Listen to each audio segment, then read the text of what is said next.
Kita satu dalam doa. Bapa kami yang ada di dalam surga, kami terus mengucapkan syukur dan berterima kasih. Di hari Sabat Tuhan yang suci ini, kami dapat datang kembali berkumpul, memuji memuliakan nama Tuhan dan bersyukur kepada Tuhan. Sertailah kami sepanjang ibadah kami, biarlah semuanya hanya untuk kepujian dan kemuliaan bagi nama Tuhan. Kami berdoa dalam nama Tuhan Yesus Kristus, Tuhan dan Juru Selamat kami. Amin.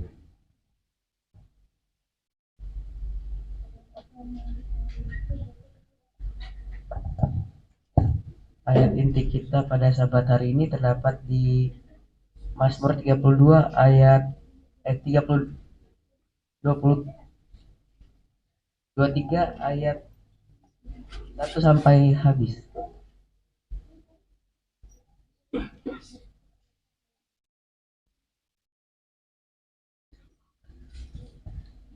Ayat.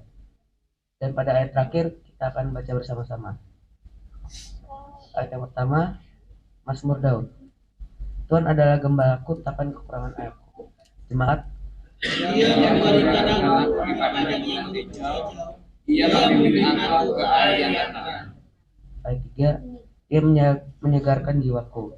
Dia menuntun aku di jalan yang benar oleh karena namanya. Ayat 4, Sekalipun aku berjalan dalam maut, aku tidak takut bahaya. Sebab Engkau besertaku, gadamu dan pelanggaran, itulah yang menghibur. Ayat 5, Engkau menyediakan hidangan bagiku di hadapan lawanku. Engkau mengurapi kepalaku dengan minyak. Ayat 6, mari kita baca bersama-sama. Kebajikan dan kebenaran akan mengikuti aku seumur hidupku, dan aku akan diam dalam rumah sepanjang masa. Mari kita menyanyikan lagu buka, lagu usia nomor 251, Buka Mataku ya Tuhan.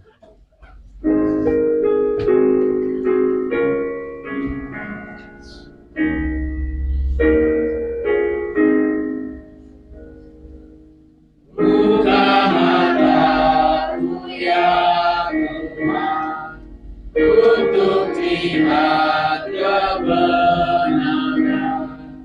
Berikanlah kepadaku kuasa kuasa yang bebaskan dari dosa.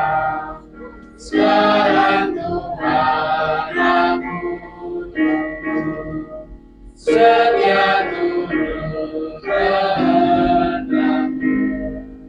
Buka ya Tuhan mataku, lihatlah-Mu.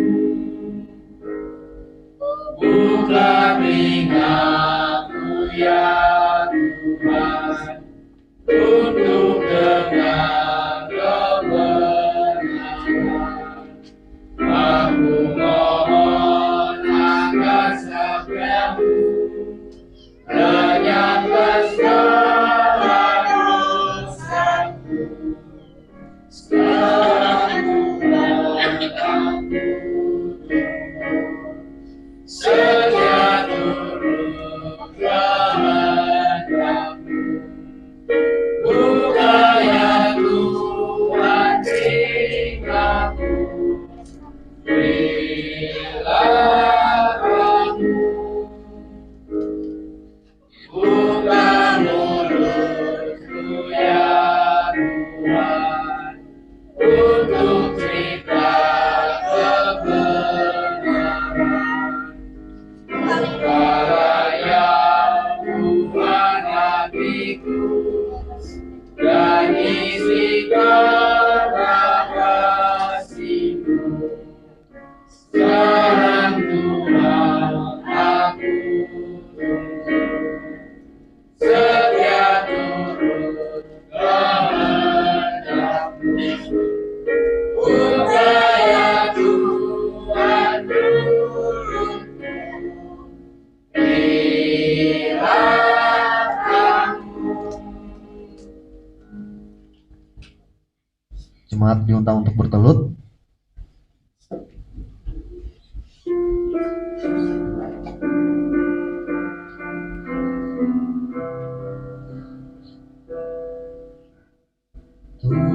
Tuhan doa kami, bebaskan pikiran kami dari kesibukan dunia. Datang menghadap kata-Mu, ubahlah jiwa raga kami oleh kasih karunia-Mu. Saat ini terimalah umat-Mu yang bersatu berdoa padamu. Allah kami, Allah yang bertakhta dalam kerajaan sorga, Allah yang empunya semesta alam ini, Allah yang kami sembah siang dan malam.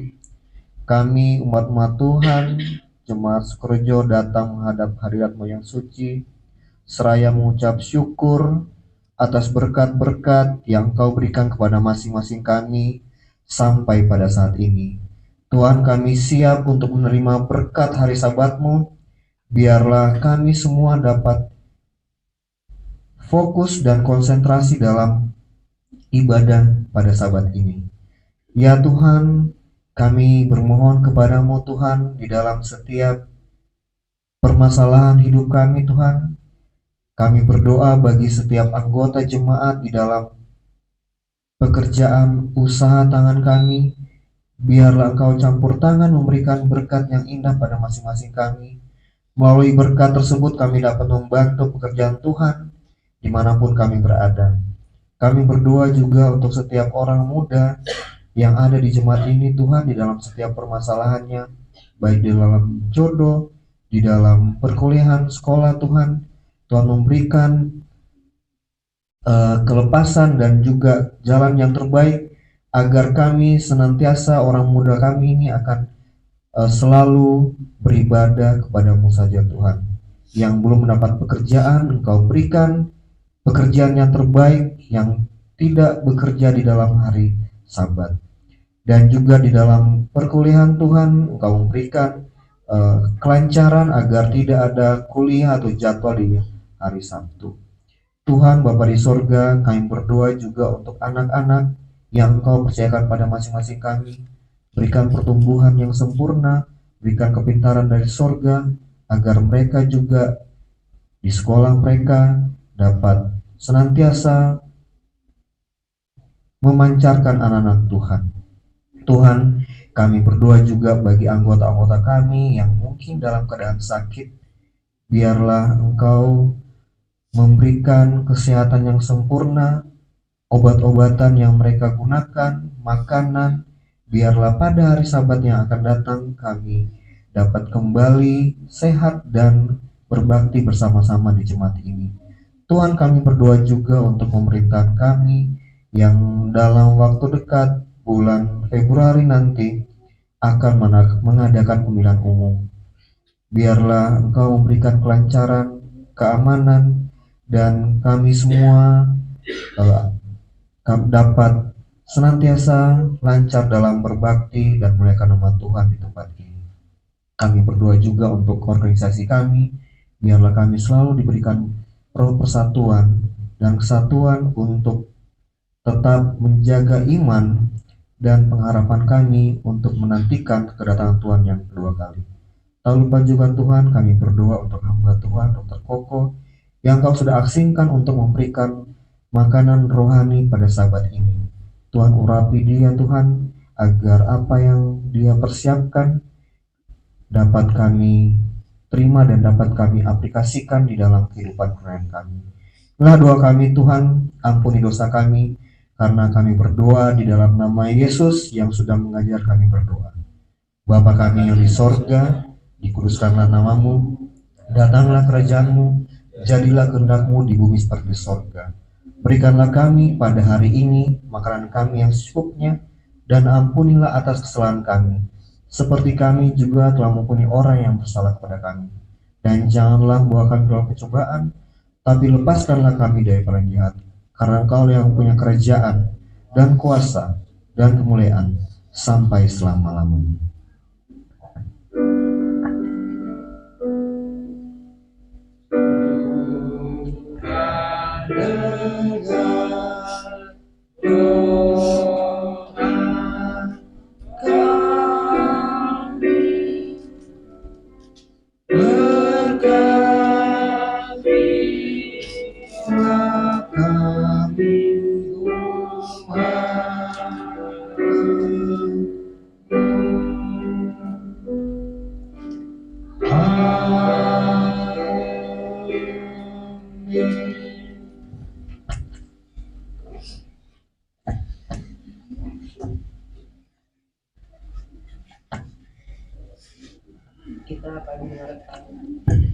Kita akan mendengarkan lagu pujian yang akan dibawakan oleh PAA Sukorejo.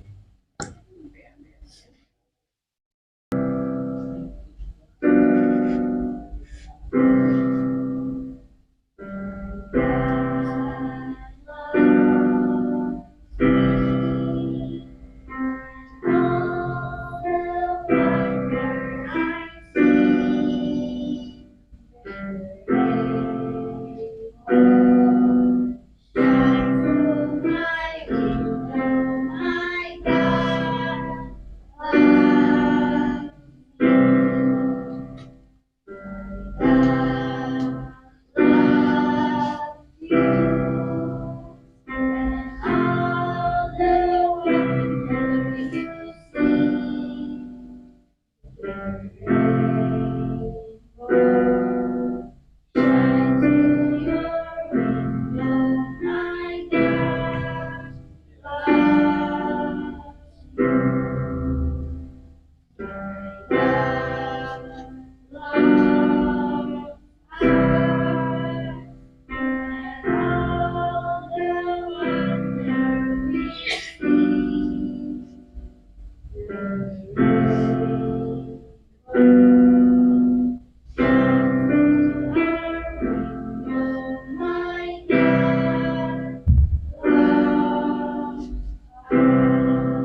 kasih atas lagu pujian yang telah dibawakan oleh PAA. Sekarang kita akan membaca ayat inti. Ayat inti kita terdapat di Kejadian 17 ayat 1b. Akulah Allah yang Maha Kuasa, hiduplah di hadapanku dengan tidak bercela. Mari kita menyanyikan lagu tema kita, ayo.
Sebelum kita belajar firman Tuhan, kita akan kembali berdoa.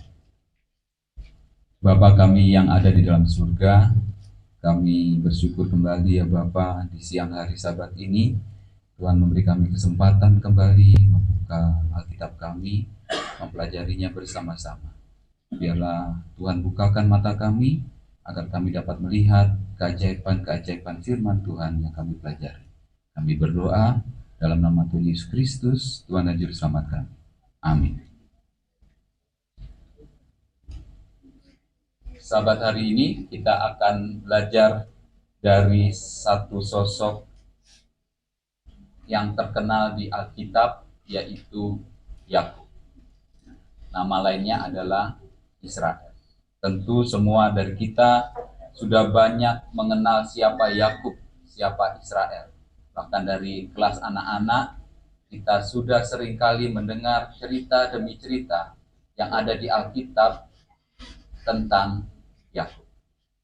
Namun sebelum kita masuk ke dalam pelajarannya, satu pertanyaan yang mungkin boleh saudara bisa jawab adalah, apakah kegiatan rohani, kegiatan spiritual yang terpenting bagi umat Allah untuk dilakukan? Berdoa. Ada lagi?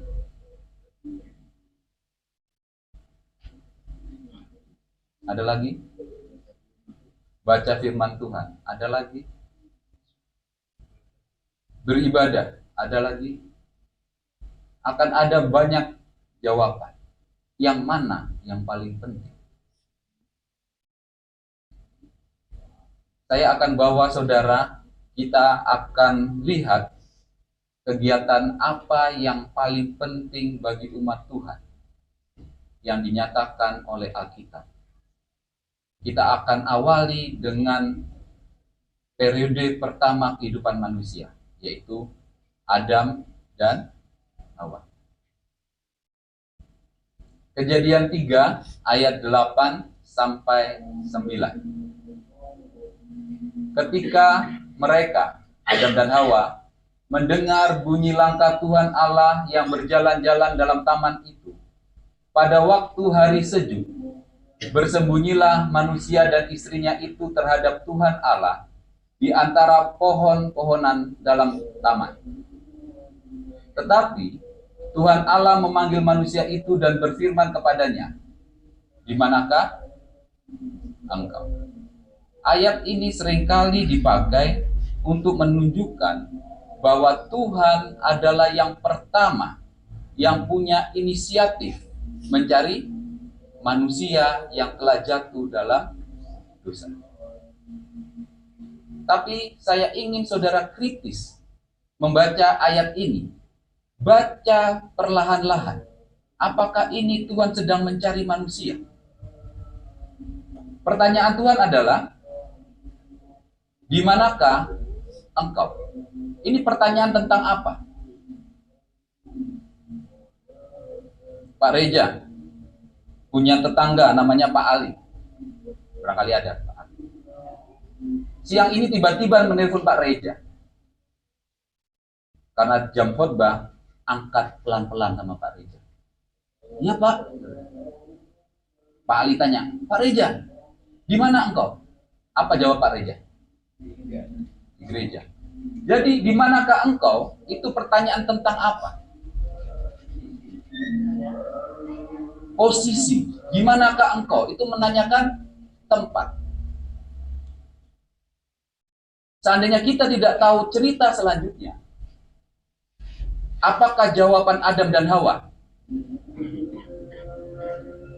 Tuhan bertanya, di manakah engkau Adam? Apa jawaban Adam dan Hawa?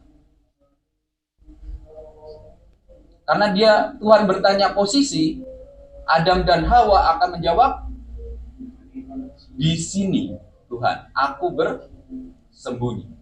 Kira-kira begitu ya? Karena nanyanya posisi. Tapi mari kita lihat jawaban Adam dan Hawa. Adam menjawab, ketika aku mendengar bahwa engkau ada dalam taman ini, aku menjadi takut karena aku telanjang. Sebab itu aku bersembunyi. Saya ingin bertanya kepada kita yang punya pekerjaan membuat pertanyaan. Guru, dosen, di sini ada pengacara, ada lagi yang suka buat pertanyaan, ada polisi di sini? Atau bapaknya polisi? Pertanyaan apa yang jawabannya sebab itu? Pertanyaan apa yang jawabannya karena? Jangan lihat di ayat sebelumnya ya. Kita lihat jawabannya saja. Pertanyaan apa yang jawabannya karena? Ada 5 kata tanya bukan? Apa aja 5 kata tanya itu? Apa? Hah? Berapa? Mengapa? Kapan? Di mana? Bagaimana tadi udah? Mengapa? Bagaimana? Kapan? Tolong pilih dari 5 pertanyaan ini. Yang jawabannya karena adalah mengapa. Mengapa akan dijawab dengan karena.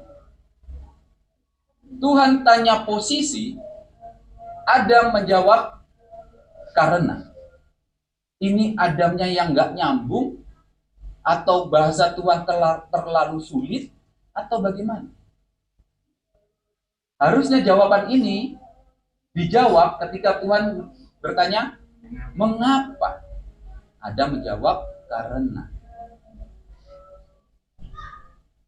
Dalam bahasa aslinya, saudara, kata di manakah engkau itu adalah ayeka.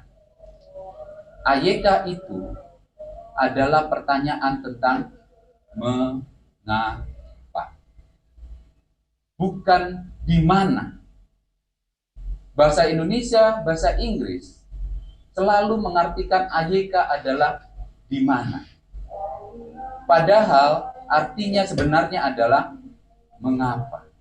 Oleh karena itu, Adam menjawabnya sebab itu. Peristiwa di sini bukan peristiwa Tuhan mencari manusia, tetapi Tuhan sedang mencari pertanggungjawaban atas apa yang manusia pilih. Ini adalah peristiwa pertama kali penghakiman itu terjadi di Alkitab. Mengapa engkau lakukan itu? Mengapa engkau tidak berada di sini? Kalimatnya sebetulnya adalah seperti ini. Tuhan datang, berjalan-jalan di dalam taman itu, tetapi tidak bertemu dengan Adam dan Hawa. Maka Tuhan bertanya, mengapa engkau tidak di sini? Mari kita bayangkan Adam dan Hawa tidak jatuh dalam dosa, saudara. Peristiwa apa yang terjadi ketika Tuhan datang ke taman dan berjalan-jalan? Apa yang dilakukan Adam dan Hawa? Kalau tidak jatuh dalam dosa. Apa Pak Pendeta? Tuhan datang di dalam taman, berjalan-jalan di dalam taman. Apa yang akan Adam dan Hawa lakukan? Bersama-sama dengan Tuhan? Menyambut ngapain? Karena Tuhan berjalan-jalan, maka manusia juga akan berjalan bersama dengan Tuhan. Seandainya manusia tidak jatuh dalam dosa, manusia akan berjalan bersama dengan. Jangan kaget saudara, setelah manusia jatuh dalam dosa pun, hal yang paling diagungkan di Alkitab adalah berjalan dengan Tuhan. Buktinya, Henokh. Kejadian 5 ayat 24. Dan Henokh hidup bergaul dengan Allah. Kata hidup bergaul dalam bahasa Ibrani-nya adalah halak, yang artinya berjalan. Henokh berjalan dengan Allah. Generasi selanjutnya, Nuh. Dan Nuh itu hidup bergaul dengan Allah. Kembali menggunakan kata halak, artinya Nuh itu berjalan dengan Allah. Jadi saudara, sebetulnya yang Tuhan inginkan umat manusia lakukan adalah berjalan bersama dengan Tuhan. Coba saudara bayangkan, berjalan bersama dengan Tuhan. Anak muda, kira-kira apa yang Anda bayangkan? Berjalan bersama dengan Tuhan. Kita terbang naik ke angkasa, bersama-sama dengan Tuhan jalan-jalan di angkasa. Atau bagaimana yang kita bayangkan? Di mana Tuhan? Di depan kita di belakang? Di sebelah kita? Atau Tuhan di belakang kita? Atau bagaimana anak muda? Apa yang kalian bayangkan berjalan bersama dengan Tuhan? Kira-kira posisinya sajalah. Tuhan menggendong kita mungkin, atau Tuhan ada di sebelah kita. Yang mana kalian bayangkan?